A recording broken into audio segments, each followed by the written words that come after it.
Hey hello friends, how are you. I hope कि आप सभी बहुत अच्छे होंगे और मैं आशा करता हूँ कि इस कोविड-19 पैंडेमिक से बचने के लिए अपने अपने घरों में मौजूद होंगे। ठीक है, तो दोस्तों आज का जो टॉपिक है हम लोगों का वो है कोर्स कोड BEVAE 181 का इकाई 4 का थल एवं जल संसाधन। ठीक है, तो हम लोग जो क्या करेंगे दोस्तों, आज इसका जो MCQ क्वेश्चन है डिस्कस करने वाले हैं। ठीक है दोस्तों, मैं आज आप लोगों से MCQ डिस्कस करने के साथ साथ इस चैप्टर का नोट्स भी डिस्कस करूंगा, क्योंकि जैसा कि मैं आप लोगों को बता दूं, कोई भी इंसान अपने आप में पूर्ण नहीं होता। मैंने यह हर संभव प्रयास किया है दोस्तों कि मैं अच्छे से अच्छा MCQ आप लोगों के लिए बना पाऊं और आप लोगों को दे पाऊं ताकि वो एग्ज़ाम में आए।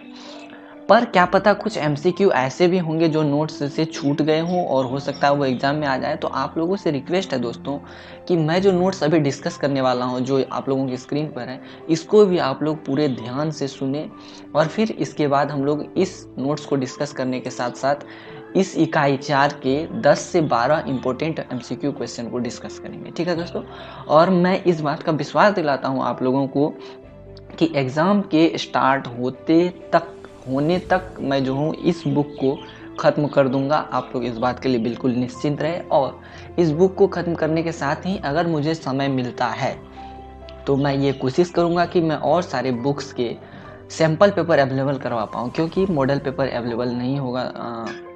जो एग्जामिनेशन पेपर है प्रीवियस ईयर का वो अवेलेबल नहीं होगा दोस्तों, क्योंकि ये बिल्कुल न्यू कोर्स है, इसका अभी तक कोई एग्ज़ाम नहीं हुआ। आप लोग पहले स्टूडेंट होंगे जो कि इस तरह के पेपर का एग्ज़ाम देने वाले हैं। तो मैं कोशिश करूंगा कि इस हर चैप्टर के जो है हर बुक के जो है हर कोर्स कोड का जो सैम्पल पेपर है मैं वो आप लोगों को अवेलेबल करा पाऊँ।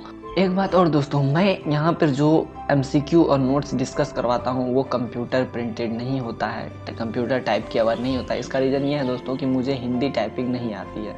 ठीक है, इस वजह से मुझे खुद से इन सारी चीज़ों को लिखना पड़ता है। तो मैं इस बात के लिए आपसे बेहद क्षमा चाहता हूँ कि मैं जो हूँ ये लिखा हुआ नोट्स आप लोगों को दे पाता हूँ। ठीक है, तो चलिए हम लोग स्टार्ट करते हैं। सबसे पहले तो हम लोग नोट्स को देख लेते हैं, उसके बाद हम लोग MCQ टॉपिक जो है डिस्कस करेंगे। ठीक है, तो हमारा सबसे जो पहला टॉपिक स्टार्ट होता है हमारा संसाधन से नवीकरणीय व अनवीकरणीय। ठीक है, हम लोग बढ़ते हैं, देखते हैं क्या है थल एवं जल संसाधन। तो सबसे पहला दोस्तों, संसाधन किसे कहते हैं, इसकी चर्चा शायद मैंने पहले भी की है कि ऐसा कोई भी वस्तु या पदार्थ जिसका मनुष्य उपभोग करता है, उपयोग करता है, अपने इच्छाओं की पूर्ति हेतु संसाधन कहलाता है। तो संसाधन का यहाँ पे ये एनालिसिस किया गया है कि किसी भी उपयोगी जानकारी, पदार्थ अथवा सेवा को संसाधन कहा जा सकता है। अर्थात जिसका उपयोग करते हैं, जो उपयोगी है हम लोगों के लिए, चाहे वो जानकारी हो, पदार्थ हो अथवा सेवा हो, वह संसाधन कहलाएगा। ठीक है, अब मूल रूप से संसाधन जो है दोस्तों दो तरह के होते हैं, नवीकरणीय संसाधन एवं अनवीकरणीय संसाधन। ठीक है, तो नवीकरणीय संसाधन उसे कहते हैं जिसका पुनर्जनन होता है। ठीक है, मतलब अगर हम लोग नवीकरणीय संसाधनों का उपभोग भी कर ले, उसका खर्च भी कर ले, तो वह फिर से हमें प्राप्त हो जाएगा। ऐसे संसाधन नवीकरणीय संसाधन है। जबकि वे संसाधन जिनका पुनर्स्थापन नहीं किया जा सकता, मतलब हम ये कह सकते हैं कि वैसे संसाधन जिसका हम एक बार उपयोग कर ले तो वह जो है फिर दोबारा हमें प्राप्त नहीं होगा उसी अवस्था में, वैसे संसाधन और नवीकरणीय संसाधन कहलाएंगे।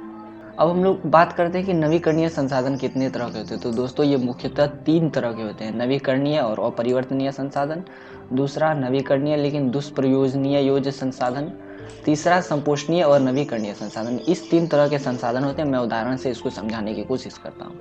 तो पहला एग्जाम्पल है महासागर, वायु, पवन ऊर्जा। तो ये तीनों संसाधन जो दोस्तों अपरिवर्तनीय, अर्थात ये बहुत ज़्यादा है। इसका जो हम लोग क्या कर सकते हैं कि कितना भी उपयोग करें, उपभोग करें, ये खर्च खत्म नहीं होने वाला, इसलिए हम इसे अपरिवर्तनीय संसाधन की संज्ञा देंगे, नवीकरणीय अपरिवर्तनीय संसाधन। ठीक है, दूसरा है दोस्तों नवीकरणीय लेकिन दुष्प्रयोजनीय साधन, भूमि, वन्य जीव। ये तीनों देखिए दोस्तों, ये नवीकरणीय तो है लेकिन हम लोग इसका अत्यधिक उपभोग करें तो इसका दोहन होगा और इसके बनने में बहुत दिन का समय लग जाता है। तो इसीलिए हम लोग इसे नवीकरणीय लेकिन दुष्प्रयोजनीय संसाधन की संज्ञा देते हैं। दुष्प्रयोजनीय अर्थात बहुत मुश्किल से जो है हम लोग इसका इस्तेमाल करे तो बहुत मुश्किल से जो है ये दोबारा बनेगा। ठीक है, तो अब तीसरा है संपोषणीय और नवीकरणीय संसाधन। तो अर्थात यह ऐसे संसाधन है जो कि जिसका उपभोग हम लोग करते रहे तो यह जो है खत्म होता रहेगा और फिर बनता भी रहेगा। जैसे भूमि की उर्वरता, अगर हम लोग एक ही भूमि में बहुत सारे फसल बहुत बार लगा ले तो क्या होगा कि उसकी उर्वरता समाप्त हो जाएगा, लेकिन उसी भूमि को अगर हम लोग 1-2 साल के लिए खाली छोड़ दें तो फिर उसकी भूमि उर्वरता वापस आ जाएगी। दूसरा है भूमिगत जल, अगर हम लोग भूमिगत जल का अत्यधिक उपभोग करें तो ये खत्म हो जाएगा और फिर हम उसी जल को कुछ समय के लिए उस स्थल पर छोड़ दें तो फिर क्या होगा कि भूमि जल जो संसाधन है वो पुनः वापस प्राप्त किया जा सकता है। अब है दोस्तों अनवीकरणीय संसाधन के कितने प्रकार हैं, हम लोग इसकी भी चर्चा कर लेते हैं। तो दोस्तों अनवीकरणीय जो संसाधन है मूल रूप से 3 प्रकार के होते हैं। संपोषणीय अनवीकरणीय संसाधन, ठीक है। दूसरा अनवीकरण पुनः उपयोग योग्य संसाधन और तीसरा अनवीकरण एक बार योग्य संसाधन। तो मैं उदाहरण से इन सबको आप लोगों को समझाता हूँ, ठीक है। तो संपोषणीय अनवीकरणीय संसाधन, ठीक है, तो उसमें ऑप्शन दिए गए हैं, उदाहरण दिए गए हैं मृदा के भौतिक पदार्थ, जैव विविधता आदि, ठीक है दोस्तों। तो जो मृदा के भौतिक पदार्थ हैं वह जैव विविधता आदि जो है, जैसे कि हम लोग अगर जैव विविधता को नष्ट कर दें तो यह जो है दोबारा से उसी तरह की जैव विविधता हमें उस जगह पर प्राप्त नहीं होगी। अर्थात अगर हम लोग क्या करें, किसी वन प्रजाति का समूल नाश कर दे उस जगह से, तो क्या उसी तरह की वन प्रजाति जो है फिर वहाँ पर आएगी? तो हमारा ऑप्शन है नहीं आएगी। हाँ, उसके जगह पर दूसरे तरह की वन प्रजातियाँ जरूर आ जाएंगी। तो ये उदाहरण हो गए संपोषणीय और नवीकरणीय संसाधन के। जबकि दूसरा है अनवीकरण पुनः उपयोग योग्य संसाधन, जैसे लोहा और सोना। देखिए यह अनवीकरणीय तो है, अर्थात इसे हम दोबारा प्राप्त तो नहीं कर सकते, लेकिन इसका उपयोग हम बार बार कर सकते हैं। जैसे हम लोग सोने का कुंडल बनाते हैं या सोने का जो है कान में पहनने वाला बनाते हैं, ठीक है, जो भी ऑर्नामेंट्स हैं, आभूषण बनाते हैं। फिर जब वो काला पड़ जाता है तो हम लोग उसको फिर से दूसरे रूप में ढालकर फिर से हम उसी चीज़ का दूसरे तरह से उपयोग करते हैं, तो इसे कहते हैं अनवीकरण पुनः उपयोग योग्य संसाधन, ठीक है। तीसरा है अनवीकरणीय एक बार योग्य संसाधन, प्राकृतिक गैस और कोयला इसके उदाहरण। देखिए दोस्तों, ऐसे भी संसाधन हैं, ठीक है, कुछ ऐसे भी संसाधन हैं जिसका जो है हम लोग एक बार उपयोग कर ले तो वह पुनः प्राप्त नहीं होगा या फिर इसके पुनः प्राप्ति में लाखों करोड़ों वर्ष का समय लगेगा। जैसे कि कोयला, इसकी चर्चा मैंने पहले भी कर रखी थी। कोयला को बनने में करोड़ों वर्ष लगते हैं, तभी कोयला जो है हम लोगों के सामने मूल रूप में उपस्थित हो पाता है, ठीक है। तो अब हम लोग कुछ इंपॉर्टेंट MCQ डिस्कस कर लेते हैं। अब देखिए, सबसे पहले हमने चर्चा की है 1 नंबर प्रश्न में कि संसाधन मूल रूप से कितने प्रकार के, ठीक है। तो मुख्यतया जो संसाधन है दोस्तों वो मुख्य रूप से कितने प्रकार के हैं? तो 2 प्रकार के हैं, नवीकरणीय संसाधन और अनवीकरणीय संसाधन। अब हमारा दूसरा प्रश्न यह है दोस्तों कि पृथ्वी पर उपलब्ध कितना प्रतिशत जल मीठा है? तो हमारे ऑप्शन है 2%, 3%, 1%, 4%। पृथ्वी पर जितना भी जल उपलब्ध है दोस्तों उनमें से कितना प्रतिशत जल मीठा है जिसका उपयोग हम लोग करते हैं? तो हमारा जो इस प्रश्न का सही उत्तर होगा वो होगा 1% जल पृथ्वी पर इस तरह का उपलब्ध है जिसका जो है उपयोग हम लोग करते हैं और वह मीठा है। अब हमारा तीसरा प्रश्न है उपलब्ध मीठे जल का कितना कितना प्रतिशत क्रमशः कृषि व उद्योग तथा मनोरंजन में खर्च होता है? हमारे ऑप्शन है 73% व 25%, 73% व 22%, 73% व 20% एवं 24% व 72%।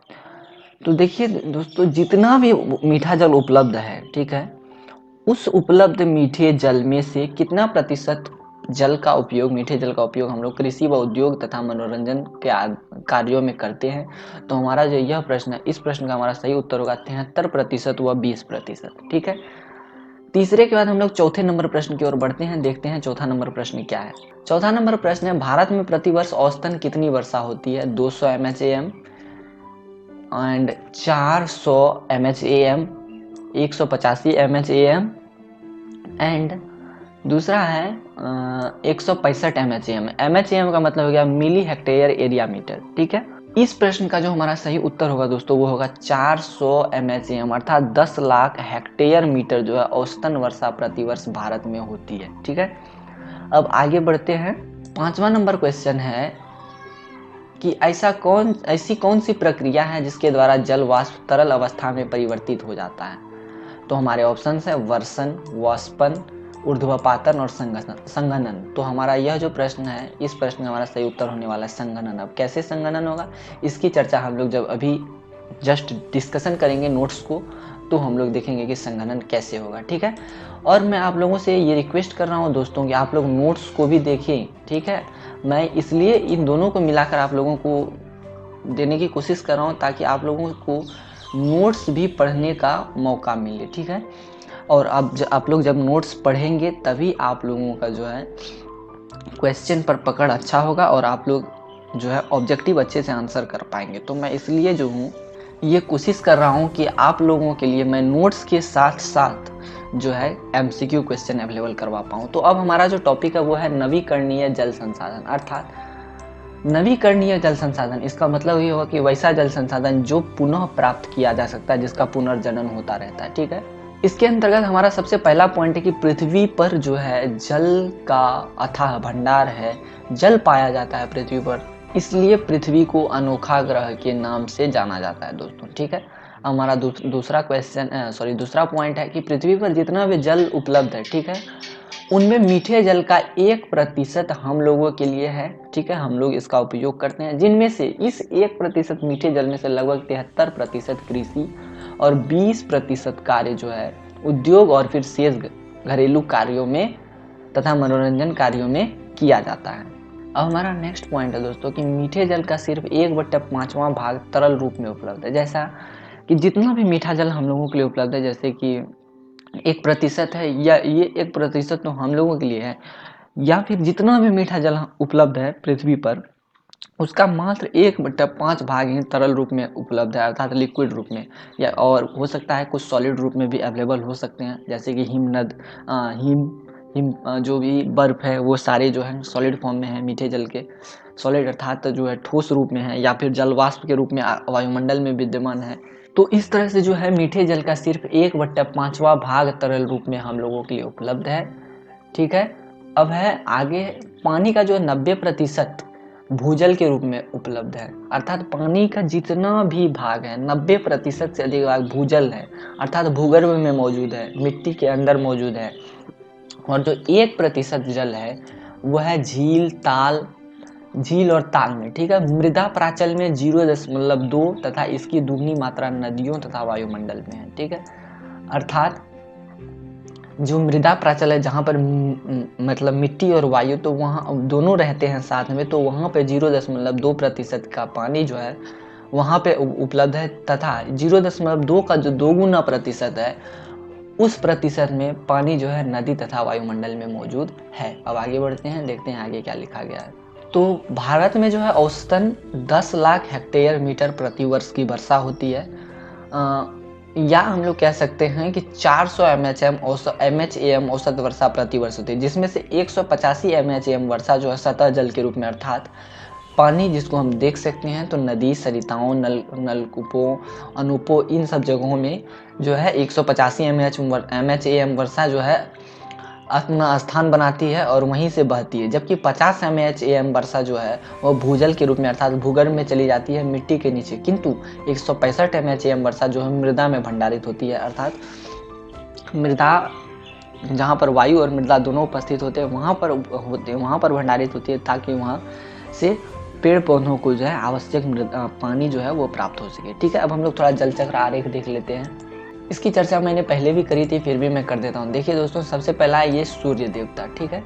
सूर्य देवता क्या करते हैं कि महासागर में जो मौजूद पानी है उसको क्या करते हैं, अपनी उष्मा से, अपनी गर्मी से भाप के रूप में बदल देते हैं, ठीक है, वाष्प के रूप में बदल देते हैं। और यही भाप और वाष्प क्या होता है, जब आकाश में ऊपर उड़ता है, आकाश में ऊपर उड़ने के पश्चात जब आकाश में ये जलवाष्प ऊपर उड़कर चले जाते हैं, तो होता यूँ है कि जब यहाँ पर एक निश्चित परिस्थिति पैदा होती है तो ये जलवाष्प फिर से संघनित हो जाते हैं, अर्थात एक जगह आपस में मिल जाते हैं। मिलने के पश्चात क्या करते हैं, तो ये बादल का निर्माण करते हैं, ठीक है। और जैसे ही ये बादल का निर्माण करते हैं तो फिर क्या होता है, यही बादल फिर हमें क्या करता है, महासागर में वर्षा करवा देता है। तो जो जल वाष्प के रूप में आकाश में गया था, वो जल फिर पानी के रूप में महासागर में वापस आ जाता है। और वही जल जो बादल से वर्षा के फलस्वरूप आएगा वो धरती पर आता है, और धरती पर आने के पश्चात क्या होता है कि ये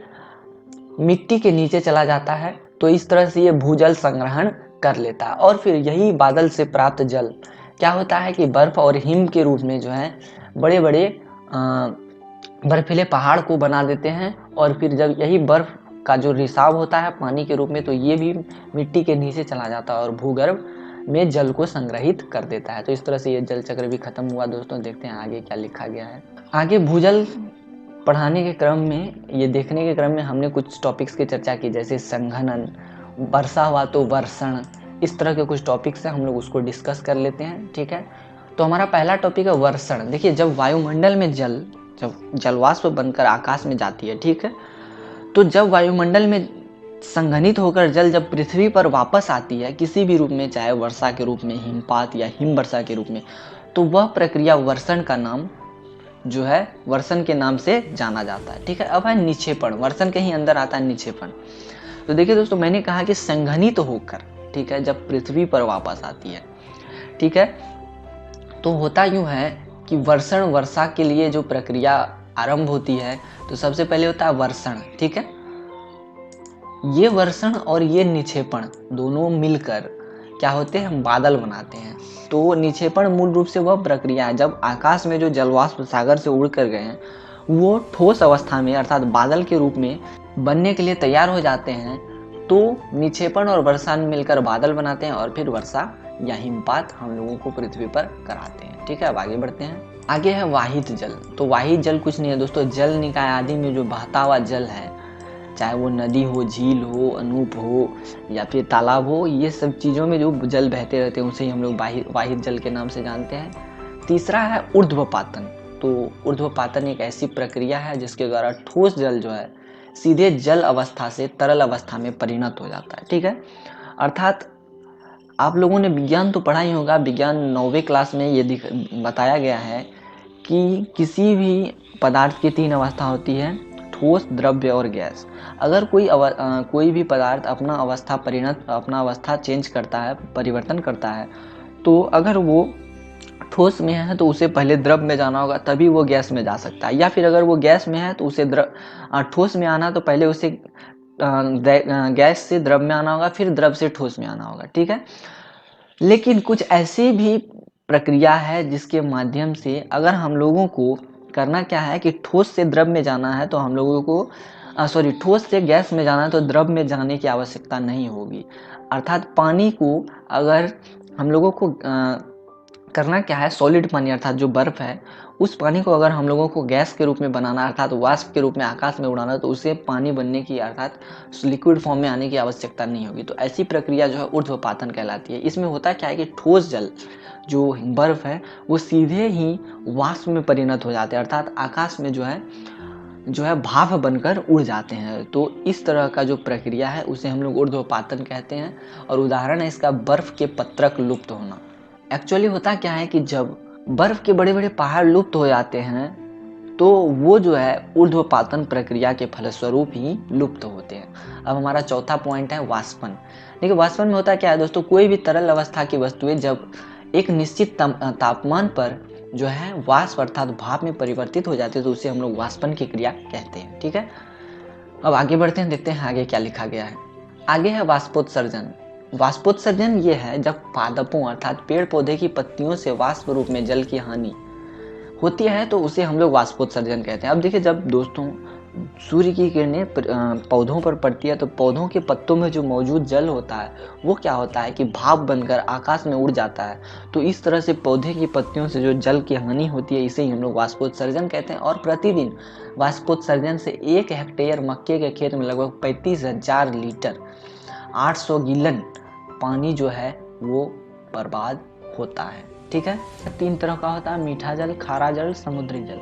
इसकी चर्चा मैंने पहले भी करी थी। ठीक है, इसके शायद पिछले वाले अध्याय में, तो उसमें मैंने कहा था कि लवण जो है मीठा जल जो है उसमें लवण की मात्रा 1.5 से कम होती है, 1.5% से, और खारा जल जो है उसमें लवण की मात्रा 0.5 से 3.5 के बीच होती है। इसका उदाहरण मैंने लिया था मीठा जल का नदी, नहर, झरना इत्यादि, जबकि खारा जल का उदाहरण मैंने लिया था ज्वार नदमुख। ठीक है, और समुद्री जल जो है इसमें लवण की मात्रा 3.5 से ज़्यादा होती है। इसका उदाहरण हमने लिया था महासागर व उथले समुद्र। ठीक है, तो अब ये यहाँ पे ये समाप्त होता है। देखते हैं आगे क्या लिखा गया है। सतह और भूजल का दोहन अगला टॉपिक है दोस्तों। इसकी चर्चा मैंने आप लोगों से पहले भी करी है। ठीक है, सतह जल वो होता है जो सतह पर विद्यमान होता है, जिसको हम लोग खुली आंखों से देखते हैं, वो सतह जल है, जैसे नदी नहर इत्यादि। भूजल वो होता है जो कि भूगर्भ के अंदर मौजूद होता है, तो वैसे जल अर्थात भूमि के अंदर मौजूद होता है, वैसे जल को हम लोग भूजल कहते हैं। तो जल जो है मुख्यतः यहाँ पे देखिए दो तरह का है, सतही जल और भूजल। तो सतही जल वो है जो बाह्य परत पर मौजूद होता है, जैसे नदी नहर ताल, उसके बाद झील मीठा जल आदि। और वैसे जल जो कि भूमि से नीचे चला जाता है तो वह भूजल है, अर्थात भूगर्भिक जल भी हम लोग उसे कह सकते हैं। और पृथ्वी के जिस परत से जल नीचे जाती है उसे हम लोग जलभर या एक्वीफायर कहते हैं। जलभर जो है एक परत होती है या एक तरह का गड्ढा होता है जिसके माध्यम से जल जो है नीचे चला जाता है। एक्वीफायर की चर्चा मैंने पहले भी आप लोगों से कर रखी है। ठीक है, अब जो भूजल है दोस्तों, यह भूजल में दो तरह का क्षेत्र होता है। ठीक है, पहला होता है वातन का क्षेत्र और दूसरा होता है संतृप्तता का क्षेत्र। तो वातन का क्षेत्र वह होता है जिसमें मिट्टी में क्या होता है, वायु और जल दोनों मौजूद रहता है, तो ऐसे क्षेत्र को वातन का क्षेत्र कहते हैं। ठीक है, वैसे भूगर्भिक जल के क्षेत्र को वातन का क्षेत्र कहते हैं, जिसमें जल जो है वायु के साथ मिश्रित होकर मृदा मिट्टी में रहता है। जबकि संतृप्तता का क्षेत्र वह होता है जहाँ पर बस जल ही जल रहता है मिट्टी के नीचे। ठीक है, तो अब आगे बढ़ते हैं, देखते हैं आगे क्या लिखा गया है। अब कुछ पॉइंट्स दिए गए हैं, हम लोग उसकी चर्चा कर लेते हैं। ठीक है, तो सबसे पहले कि जो मीठे जल का जितना भी प्रतिशत हम लोगों के लिए उपलब्ध है, ठीक है, उस जल का 70% भाग जो है प्रतिवर्ष विश्वव्यापी रूप से कृषि उत्पादन में खर्च हो जाता है। ठीक है, अब है एशिया में जो है जो जल हम लोग उपभोग करते हैं उसका कुल वार्षिक जल का 86% उत्तर व मतलब 86% एशिया में उपभोग कर लिया जाता है वार्षिक जल का। ठीक है, कृषि उपयोग में। जबकि उत्तर व मध्य अमेरिका में 49% उपयोग किया जाता है जल का जो कृषि क्षेत्र में। जबकि 49 जो है सॉरी यूरोप में जो है 38% जो है उपयोग किया जाता है जल का कृषि क्षेत्र में। ठीक है, कृषि क्षेत्र में 86%, एशिया में, उत्तर व मध्य अमेरिका में 49% और यूरोप में 38% उपयोग किया जाता है प्रतिवर्ष। अब जल स्रोतों का निम्नीकरण, अर्थात जल जो स्रोत हैं जैसे कि नदी नहर झरना, इसका हम लोग विनाश कैसे कर रहे हैं। ठीक है, तो ये जो जल निकाय हैं जैसे कि नदी झील महासागर नदमुख, ये सब का विनाश जो है शहरीकरण की वजह से, अर्थात गाँव से शहर में जो लोग परिणत हो रहे हैं, अर्थात गाँव को शहर बना रहे हैं या जंगलों को काटकर जो शहर बना रहे हैं, तो इससे क्या होता है कि जल निकायों को नुकसान हो रहा है। औद्योगिकीकरण, हम लोग उद्योग धंधों से प्रवाहित जो गंदगियाँ होती है उसको सीधे ही उसको साफ सुथरा किए बिना नदियों में छोड़ देते हैं, निकायों में छोड़ देते हैं, जल निकायों में, तो वो भी एक बहुत बड़ा कारण होता है निम्नीकरण का। है दूसरा वनोरोपण। अब हम लोग क्या करते हैं, बहुत सारे वन को लगाते हैं, तो इससे क्या होता है कि वन को लगाने के फलस्वरूप वाष्पोत्सर्जन होता है, इस वजह से जल स्रोतों की हानि होती है। ठीक है, अब दो इंपॉर्टेंट टॉपिक है, बाढ़ और सूखा। ठीक है, तो देखिए बाढ़ और सूखा में मैं अभी बाढ़ डिस्कस करने वाला हूँ, उसके बाद सूखा अगले टॉपिक में हम लोग डिस्कस करेंगे, और बाढ़ के साथ साथ बाढ़ खत्म होने के बाद हम लोग कुछ इंपॉर्टेंट MCQ डिस्कस करेंगे, उसके बाद आज का वीडियो यहीं पे समाप्त हो जाएगा। तो बाढ़ जो है वो जल का वैसा विसर्जन है जिसमें नदी नहर आदि की क्षमता से अधिक जो है जल नदी नहरों में चला जाता है, तो ऐसी स्थिति को बाढ़ कहते हैं। ठीक है, बाढ़ क्या होता है कि नदी नहर में जितने जल की क्षमता होती है उससे अधिक जल अगर आ जाता है तो उस स्थिति को ही हम लोग बाढ़ कहते हैं। ठीक है, प्रतिवर्ष बाढ़ से जो है 20,000 लोग मरते हैं और 7.5 करोड़ लोग जो है प्रभावित होते हैं। ठीक है, और प्रतिवर्ष औसतन भारत में जो है विश्व भर में होने वाली मौतों का 20% अर्थात 1.5 भाग जो है बाढ़ से लोगों की मौत होती है सिर्फ भारत में। विश्व भर की 20% मौतों का जिम्मेदार भारत होता है तथा 60 करोड़ रुपए की हानि प्रतिवर्ष होती है बाढ़ से भारत में। अब बाढ़ के प्रभाव निम्न तरीके से कम हो सकते हैं।